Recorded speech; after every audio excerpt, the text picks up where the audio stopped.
welcome to another episode of Issues and Insights. I'm Bryce Shoemake from Magnolia Bank, and you know, it is getting close this summer to the Hardin County Fair starting. So today's episode is totally dedicated to Hardin County Fair, and the president of Hardin County Fair and Association is Marty Fulkerson. Bryce, glad to have you. Marty, thank you for being here today. Thank you. Man, isn't it amazing how fast time flies? You know, my dad used to always say, the older you get, the faster time goes. And I used to laugh at that. But man, it seems like we just shut down the fair from last year, and here you are getting ready to start again. Indeed, Bryce, it was like January was like yesterday when we were at the state convention and we were talking about vendors and what do we change and how do we make this year's fair even better. And gosh, we're right here. It's knocking on the door. So some of the folks that are watching may not know what the dates for the fair is for this year. July 7th through the 12th is this year's, and usually it has been a history that we are the first full week after the 4th of July. Okay. On the calendar. So this year it's July 7th through the 12th. All right. And so I know you've got this. People don't understand that this is not just that week. This fair has gotten so big over the years that it takes all year to plan this out.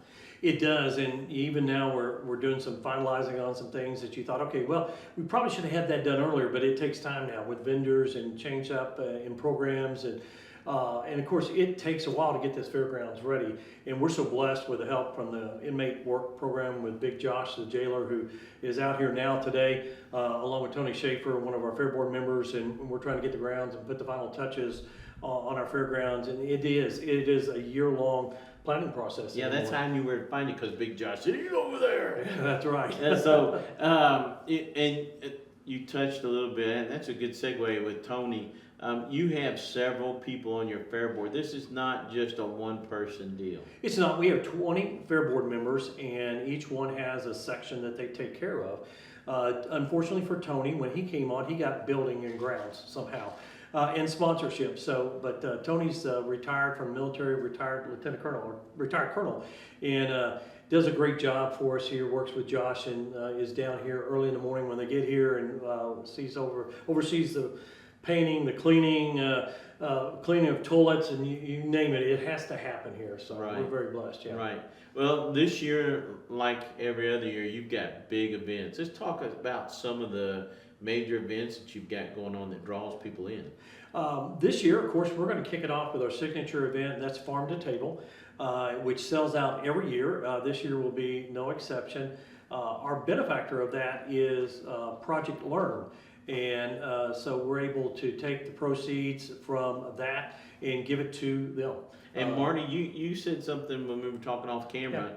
Yeah. Several families have already bought up a bunch of tickets from Project Learn. They were so excited that we have, the directors and the parents have bought 12 tables already. And that's a lot. That's a lot. Yeah, so we have 400, roughly 400, 420, 30, depending on how we get those tables in there, total tickets. And so they were super excited to be the benefactor of that. And so they've been out there. So those tickets are available online. If you go to the website, you go to Farm to Table, and you can click on that link and get your tickets for that. So the website actually is Farm to Table. Well, it's HardinCoFair.com. Okay. And you go in there and you click on the Farm to Table tab, and you can get your tickets there. And folks, we'll put that at the bottom of the screen for you all so that you all can see that, and keep that in mind, because like Marty says, it does sell out fast, and if you're wanting to do that, you need to get your tickets now. You really do. It is a much sought after ticket. And you know, our elected officials support this as well, and then sometimes they get left out and they don't have a ticket, and you're scrambling to try to find a ticket, and sometimes somebody may have an extra ticket that they're not going to use on their table, and so we're able to accommodate that, but go ahead and get your tickets now. Okay. But we pick it up from there for the motorsports wise. This year we have a couple addition changes. Demolition Derby is Monday night. On Tuesday night is our KITPA truck and tractor pull. But also this year on Tuesday night, we're going to have free monster truck rides. This is the 25th year that Alan Pizzo and the Predator monster truck has been part of the Hardin County Fair, providing rides and doing a show. So he wanted to do 2 nights this year, so he's gonna be Tuesday and Wednesday night with the free monster truck rides. And the show is Wednesday night with the KTPA, truck and tractor pull. Then we go on Thursday night with the Bullwhip Rodeo. Friday night is Bullwhip and Bucks and Bronco I-65 shootout. We're gonna have a lot of younger kids. that like those No, sports, yeah. shootout. Well, Not It's real out, gun. that's right, it's out of the chutes. Okay. Right? Okay. No guns allowed, Yeah, right? okay. Yeah, and then. Except for the sheriff's department. That's right, except Sheriff's Department. And then on Saturday night is our Pro Pulling League. Those are the big boys with big toys. These are the ones that you see pulled during the National Farm Machinery Show in Freedom Hall. And they come down for 5 classes of pulling, and it shakes the ground here on Saturday night. Also, some changes. We have all of our beauty pageants. We've got the family living entries that'll go on, the 4-H and the FFA, as well as also 3 nights of wrestling. Now, I wanted to ask you about that. Mm-hmm. Have you ever thought about talking to Big Josh and say, hey, you know, this is a political year. You need to get out here and wrestle and... Do you know that Big Josh is actually in the Wrestling Hall of Fame up east? No. He is. He is. Most people don't know that. But Big Josh actually is in the Hall of Fame up east. How in the cool is Wrestling that? Hall. Yes. Yes. But- And I do know that I mispronounced wrestling. It is wrestling, but down here it said wrestling. So, but you can't ever talk him into getting back in there. No, he Ring, says yeah. that he is such a machine that he would hurt somebody. So, you know, I don't know. And- I'm not going to try him. And you know, when I was in college, the people that lived next door to me in the apartment next door to me were wrestlers. Okay. Because Lexington used to have a big wrestling, Yes. you know, that's where George Cavazos and Macho Man Randy Savage came from. Yeah. And they used to come up next door all the time and talk to Macho Man Randy Savage. Really talked like that. Wow. Yeah. And then there were midget wrestlers that lived underneath us. Those are micro now. Let's be correct. They're micro. wild. They're all wild children. I'm Yeah. telling you right now, they're wild children. So, with all that being said, in years past, when you paid at the gate, you were able to see all those things for one price. Is that still the same? It is still the same. It's $15, includes all the rides and all the shows. One of the things that we think is going to be an excellent guest experience this year is that you will pull straight in, park, get out of your vehicle, and get to walk to pay and get in. In the past, traffic has gotten backed up on Yes. 31W. It's been a safety issue. It's taken an hour, hour and a half to get in. We realize that, and so we are installing fencing to create a parking area that's normally a parking area, but it's fenced in to be able to take people through at least 2 entrance gates and one over what we call the NFO property, which is the property that is on the right, to be able to get in, park, get out of your car, and pay and get in. We're also, That's awesome. yeah, we think that'll work. That has been a discussion that we've had for several years. It's not cheap to do. The board was able to go ahead and make that investment to be able to do that because we think that that'll enhance the guest experience here for the fair. You can get in quicker and enjoy the fair. Yeah, because people get aggravated sitting out there on 31W waiting to, and sometimes it can take 30 to 45 minutes sitting out there, you know, or longer. I think there was at one point in time last year it took an hour to get in, and that's not what we want. We want to be able to get people in and let them enjoy the experience of this fair. How cool is that? That is awesome. That is awesome that you all are doing that. I love that. That's probably the best thing I've heard It is, you yeah. say when you Yeah. said when you talked about all Yeah. this, because that's the one thing I dread anytime I come to the fair is having to sit there because you know if you don't get here early, Right. it takes forever to get in. It does, and so we're going to try to take all of our exhibitors with the truck stuff. The back gate will still operate the same. If you go back through there, it'll be pay, stamp, and move on. Up here, again, we think you're bringing 4 lanes of traffic in, which gets them off the road quicker, but it's still a process. Right. When you have to take the money, somebody has to take a ticket and you got to reach in a car to stamp, it just is a slow process. So this will be faster. So all the volunteers that work some of the booths, like several of the community booths and the restaurant, you know, Right. 'cause folks come from Grace Heartland to work Right. the restaurant. will they be parking out here as well, or will you take them in the rear gate? They can go in the rear gate or they can park out here. They'll have a pass that they'll show as they walk through. At Farm to Table, we're going to let them come around and park behind the Larry Jagger's Livestock Pavilion so that they can have quick access there instead of getting in over here at the regular parking area. So that's our plan, is that they'll come down on the right side and be able to park behind the Livestock Pavilion. So if you pay for Farm to Table amount, is there still on top of that the $15? No, that admission is part of the ticket price. And that is that part is what we're able to take and donate to Project Learn this year. So, yeah, we're super excited about that. I will say that you do have an option to get advanced tickets now at $1 off. And again, you can go to the fair's website and click on advanced tickets, and it'll take you to the site to be able to get those. So really what you're going to do then, if you buy those, save $1, you're going to get here, you're going to come up, we're going to scan your ticket, and you walk right through.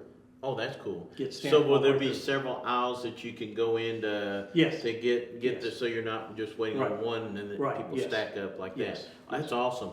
So Denver, our grandson, will love the monster truck portion.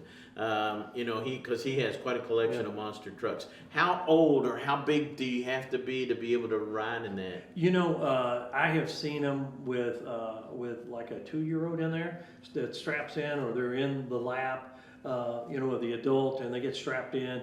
Alan and his crew, which are his sons, are just super nice people. They'll talk with the kids, they'll take photos, and I think that's what people like. Right. He has just been a And what night is that on? That's going to be Tuesday and Wednesday night this year. Okay. Both nights. You know that I'll have to be out here with Denver on that one, because that'll be a big thing. Yeah. Marty, how late does usually, what time do you all open, and how late do you stay open? We try to get the gates open at 4:30 for people to come in, and then the midway around 10:30 or 11 will shut down. It's usually they're watching the crowd and see how the crowd's coming in to be able to judge on that. But usually 11 o'clock you can say that the midway is going to shut down. Now we do realize at that time sometimes the motorsports are still going on. Those events still go on until they get done. Right. So how many rides do you have this year? I think we're going to be around 21, 22 is the number that we expect to have. Miller Amusements Spectacular Shows out of Arkansas is our midway company that we've had several years now. They have been fantastic to work with. We realized, and they realized, that at one point in time, lines were long for them to get on, for people to come out and ride. And when we sat in and we talked, we said we got to have some more rides. We need some higher capacity rides where people can still enjoy and feel like they got their money's worth. And they have responded every year with that, and trying to do a different setup so people see it differently. But yeah, they've been spectacular. So and they've been very, which is unusual what we used to see for carnival type folks. They've been very nice, and everything's clean, and they've got a great attitude when you're walking through the midway and so on. They first of all, they're great Christians. Patsy has a Bible study for the ladies. She runs a Bible study for them. And so they're family oriented. Their sons are both involved in it with their daughter-in-laws, and they will address problems. If you have a problem and it comes to us, we go to Patsy and it gets addressed. And they have all their workers are in uniform. They're background checked. They're not going to cause problems because they're not going to be a part of it. And in the day and age that we're in, it's tough to get people to work. Sure. And so, a lot of people will just let things slide. But Patsy and Freddie do not let things slide. They understand that the reputation is valuable. And they understand that they're here for the 6 days, and then we live here. And so they're not going to cause any problems. Right. Marty, there's several competitions that go on with things with the homemakers, and can you talk a little bit about those? Yeah, in the last couple of years, the Fair Board has been great at expanding the categories and the premiums. Used to, you could bring a quilt out here that you'd worked on all winter, and your first place prize was $3. You go, huh? So we've been able to raise those premiums on those, as well as our livestock shows, to enhance people to bring more out. And that's what we're seeing. And if you want to see the work of our great people of Hardin County, come out in the family living building, because there's everything from cakes to cookies to peaches to tomatoes to quilts to flower arrangements to needlepoint. It's just unbelievable. It really is. And it's in an air-conditioned building even that you get to stroll. So That's cool. And Yeah. you know, one of the coolest things that I love seeing is the young people that show their livestock. Yes, indeed. I know so much about livestock. One of the great things that the Fair Board likes to watch is if I get a call about a breed, a particular breed of livestock, they like to watch to see if I can answer that. I have learned to simply refer that to the experts, that's for sure. And Pat Elmore, I'm sure, is the one that makes as much fun of you as anybody. Well, they do that in my electrical skills. And the story is I grabbed a hot wire out of the ground out here and got shocked, and they took my side cutters away. So And that was it. that was that for sure. Marty, what else can we get out to everybody? You know, we talked about and there's so much that goes on that There week. What else did we miss that we need to let folks know about? Well, one of the things is I want them to know this is your county fair.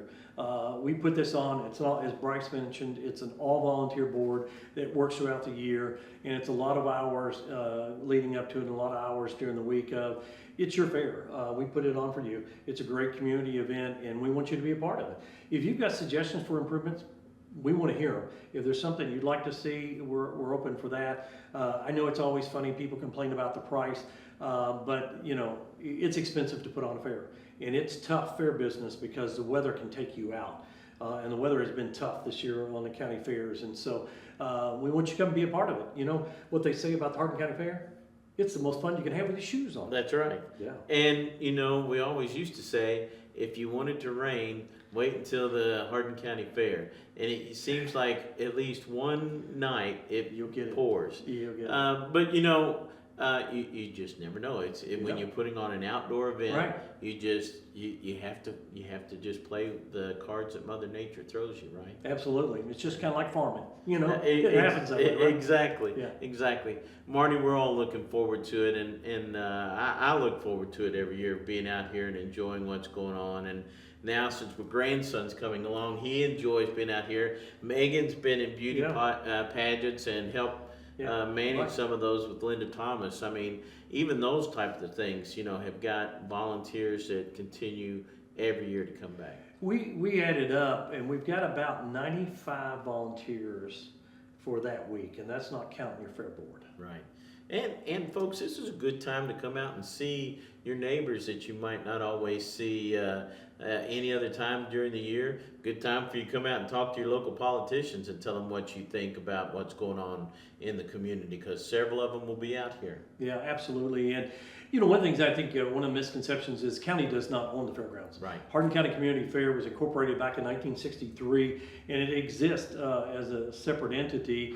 And so I think in the last year we've made some great strides improving the facilities. I think if you've not been out here in a while and you come out, you're going to be surprised. We're reinvesting in the fairgrounds to make it a world-class facility. And I know your volunteer folks do a lot of wonderful hard work every year. They to do. Make sure. It takes more than a village. It takes an entire unit to be able to make this happen. So we're very blessed. It does. Well, Marty, thank you for all that you all do in taking care of the fair. And believe it or not, I didn't know that the county didn't know the fairgrounds until I started working for county government and found that out. So even though county government helps to try and do as much as they can to provide anything that they can do for you, it makes it nice that it's separate. Yeah, it does. The city of E-Town helps out what they can do, and certainly West Point is part of this, as well as Ratcliffe and Vine Grove. It is Hardin County Community Fair. And people do turn out from all across the county. They do. And other counties too. So. Yes, they do. And we do want you all to know that this is a safe environment, and that the sheriff's office is out here to make sure that we have a safe environment. Absolutely. So, come join us at Hardin County Fair, July 7th through the 12th here at Hardin County Fairgrounds. I'm Bryce Shoemate from Magnolia Bank, Marty Fulkerson from Hardin County, President of Hardin County Fair Board, and Grace Heartland Church. Thank you all for joining us, and we'll see you in the good old summertime out at the Hardin County Fair.